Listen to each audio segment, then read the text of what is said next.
Welcome to A2Council Update, a recap of the Ann Arbor City Council meeting on December 16, 2024. This meeting included comments and discussion about paying private contractors to clear snow on city sidewalks and crosswalks, allocating $3 million of city budget, allowing child care centers and private schools in more areas of the city, prohibiting street parking during snow events, restricting the fees landlords may charge to prospective tenants, and renewing a contract with Recycle Ann Arbor. This is the voting chart for the council meeting on December 16, 2024. There were 4 split votes on budget amendments to allocate city fund balance. Councilmember Harrison from Ward 1 was absent. This was her 8th absence since taking office in November 2022. You can find detailed information about this meeting at A2Council.com. Like and subscribe if you would like to see more content like this. The meeting included an update from Matt Carpenter of the Ann Arbor Area Transportation Authority. We're providing more frequent service on the weekends, longer hours of service on all days, and it's something that I think dovetails very well with the city's commitments to climate action. We're making great strides on the plans for the Ypsilanti Transit Center. We hope to start turning dirt maybe in 2027. After introductory remarks, public comments, and staff explanations, Council discussed agenda items for about 45 minutes. 13 people signed up in advance to offer public comments. 7 people spoke to topics on the agenda. The consent agenda this week included 10 items and expenditures of nearly $8 million. 2 items were pulled for discussion. Council discussed a service contract for $150,000 to pay for snow removal on city sidewalks. A contract for snow removal will cover as-needed clearance of snow caused by street plowing within the boundaries of the Downtown Development Authority. The contract also covers snow removal at over 130 additional locations, sidewalks and mid-block crosswalks scattered around the city. Earlier in the meeting, public commenters spoke to the issue. I was happy to see this on the agenda until I realized that it was only for city-maintained sidewalks and some mid-block crossings. It still leaves most of Ann Arbor's 400 miles of sidewalks to the whims of property owners. Sidewalks are an important component of our city's transportation network, and they need to be maintained year-round. Sidewalks are just as important as transportation infrastructure as streets. Yet the city doesn't seem to be taking this very seriously. I urge you to get a real comprehensive sidewalk snow removal program in place as soon as possible. City staff offered explanation ahead of council discussion. The question earlier today was whether or not our contractor would be open to additional snow removal clearing for any of our public sidewalks or sidewalks within the right-of-way that are not following our snow ordinance. Yes, our contractor can do that work, but the cost would come, out of our $150,000 allocation that we've asked you to approve tonight. And then, the work that they would be able to do is dependent really on the number of times that we request their service to perform snow removal on the 13.2 miles of sidewalk and 136 pedestrian islands that are located within the city. Do we have the staff internally to be able to do the, if folks aren't meeting our our private winter sidewalk clearing ordinance, they've been ticketed and they haven't cleared their sidewalks in the appropriate amount of time, our ordinance does allow for us to go out and clear those sidewalks. Do we have the ability to do that internally? We have the ability to bill and make up those fees. That's what our ordinance allows us to do. It would be a monumental struggle for us to assume responsibility for that. We really do not have the capacity to take that on. We just don't have the people power in our staff to be able to do that. I mean, as it is now, we have augmented our ability to get support for plowing because we want to get into locals sooner. If we were to plan for clearing of public sidewalks that are currently the responsibility of property owners, there's a whole lot of issues associated with that. We have the ability through our ordinance to bill to recoup the fees, so it should be revenue neutral for us in the long term. We need to figure out how, when we've had a snowstorm and snow is accumulating, how we make sure that our sidewalks are clear of snow. This is a really expensive problem for us to be taking baby steps towards. The contract was approved unanimously. Council discussed budget allocations of surplus fund balance that is available due to greater than expected revenue growth from new development. The largest allocations include $1 million for a feasibility study on municipal public power and $1 million in anticipation of a new federal administration. An additional $200,000 that was previously allocated to bicentennial celebrations would be diverted, $100,000 for park improvements on the southeast side of town, and $100,000 to renovate the Elks Lodge on Sunset Road. This $200,000 was the total budget for bicentennial celebrations in the current fiscal year. City Administrator Mahoney specifically requested this money 7 months ago, and it was unanimously approved by City Council. Earlier in the meeting, public commenters spoke about these allocations. It's great to see that the city is generating more revenue than anticipated. Hooray, city. On the negative side, though, the fact that there's consideration to potentially spend an additional $250,000 related to parking subsidies is concerning on multiple levels. As I outlined in my email to you yesterday, this is not about causing a net increase to employee costs, but rather simply converting these subsidies into cash payments. This is commonly called parking cash out. I would ask you to consider allocating these funds and others to an actual quick build program. Staff could easily accomplish restriping, bollarding, road diets, curb extensions, raised crosswalks, and other life-saving countermeasures. The revenue from the surface parking on the Library Lane lot had been allocated to be reserved for the development of the Urban Central Park and Civic Center Commons in the city charter, which is your obligation. We should use the gift that we have to do the community development that we really need in this town, that so many people like and want ever since the old courthouse commons was destroyed so many years ago. That's been a dream in the town, and you at this opportunity with money from heaven should use that to move forward and give encouragement to the work on the commons. Council discussed it for about 30 minutes. By friendly amendment, an additional $100,000 of fund balance was allocated to the Elks Lodge. Council discussed the $1 million to be set aside in anticipation of changes in the federal administration.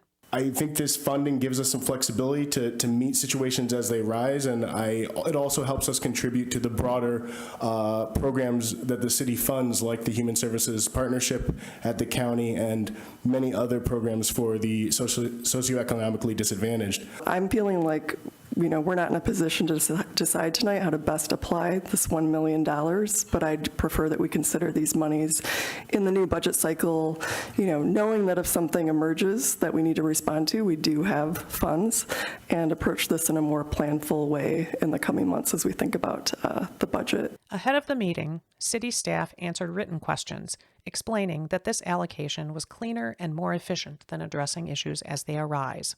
A proposed amendment to remove the $1 million allocation failed, with only Councilmember Ackman voting in favor.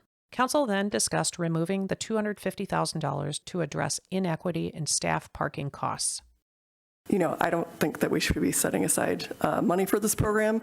I also hope to see something along the lines of a cash-out program. Certainly, I too would also be much more interested in seeing a parking cash-out program.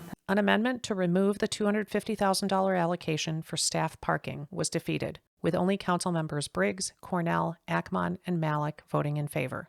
Council discussed spending more fund balance, and staff offered input. I'd like to suggest that we add $90,400 for traffic calming. We saw in the general response memo that we have a long queue of necessary traffic calming projects that we have stagnated. The people in queue are waiting to see whether or not they qualify. And what I'm hearing is you would put more dollars into qualify, making qualification determinations, because the sum that I hear you speaking to is not a large sum of money for moving traffic calming construction forward, which is an entirely different issue. Traffic calming on our response is generally pretty timely, but where we have an issue in backlog are construction dollars. An amendment to allocate $90,400 to traffic calming was defeated, with only Council members Briggs, Cornell, Ackman, and Watson voting in support. The budget amendment allocating $2,850,000 in fund balance and reallocating $200,000 of bicentennial funds was approved, with only Councilmember Ackman in opposition. Council then considered final approval for amendments to the Uniform Development Code that will permit child care centers and private schools in more areas of the city. Amendments will permit child care centers in residentially zoned districts, as well as districts zoned for research and office use. Green areas of this map show where child care centers are currently permitted. Amendments will allow them to operate in new areas, shown in pink. The proposed amendment will also permit private schools as special exception uses in research and office districts. Green areas of this map show where private schools are currently permitted by special exception. Amendments will allow their operation as special exception uses in new areas, shown in pink. Council discussed the amendments for less than 10 minutes. Child care centers are the building blocks of economic activity. The executive director of Apple Place School, who brought this amendment petition to us, reports paying over $23,000 in fees and expenses related solely to complying with the special exception use and site plan processes. The amendment was not brought to the city by child care providers. Planning Commission records show that the amendment was specifically requested by Oxford Companies, a large property owner in the city, whose CEO has donated over $20,000 to current council members. Council offered more statements in support.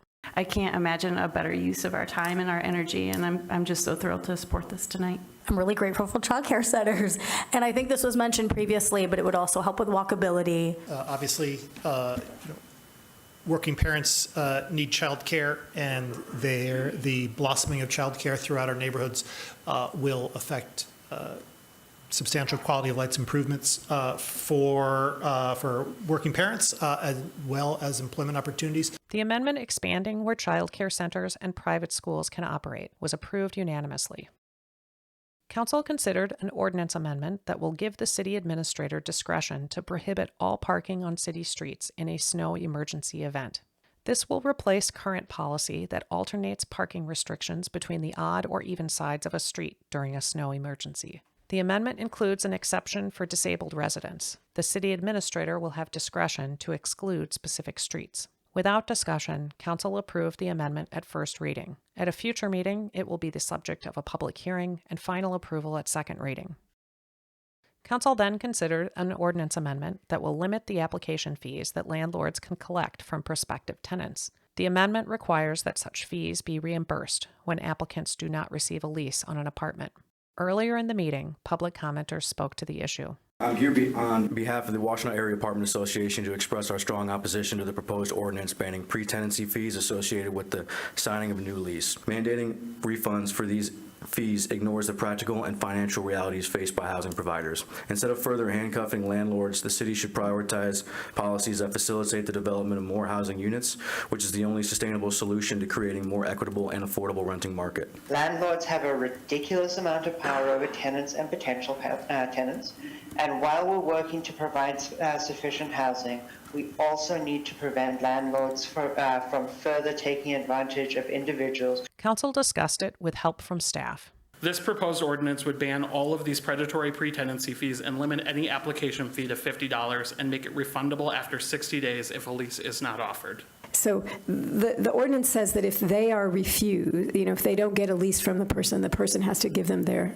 application back. But what if they do multiple applications? Can they then get them back from the places that they end up not going to? The way it's written is that if the landlord doesn't offer it, then that's when the refund would come into play. So if they were offered it and didn't take it of the tenant's own volition, then they wouldn't get their application fee back. The amendment was approved unanimously at first reading. At a future meeting, it will be the subject of a public hearing and final approval at second reading. Council went into closed session for approximately 20 minutes to discuss a legal memo received on December 13th. After the closed session, Council considered a renewed service contract with Recycle Ann Arbor for management of the city drop-off station.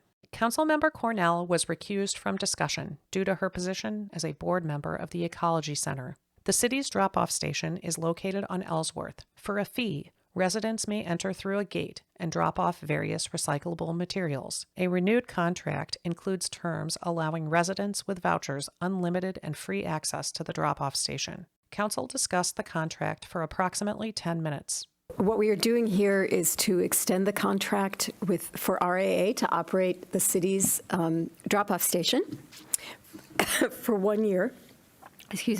and to give them a cost adjustment that amounts to a little bit more than double of what they are receiving to provide this service for us now. I know that there are unresolved issues also around other issues about the drop-off station, and I'm confident that staff will continue to negotiate with RAA, and I'm sure that will ultimately, I hope that will ultimately reach a good conclusion that everyone can live with. There is a fair bit of uncertainty, as Councilmember Dish indicated, with respect to the future of the drop-off station. There are a lot of work that needs to be done on the staff side, and I am incredibly grateful for the work that staff has done to date. The contract with Recycle Ann Arbor was approved unanimously.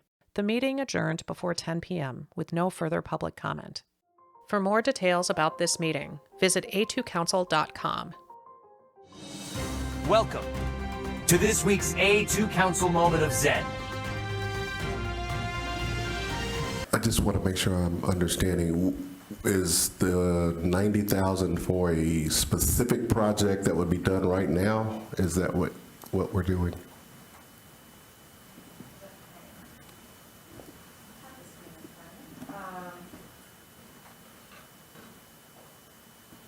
Let me get back to the portion of the email that had all of the information on it.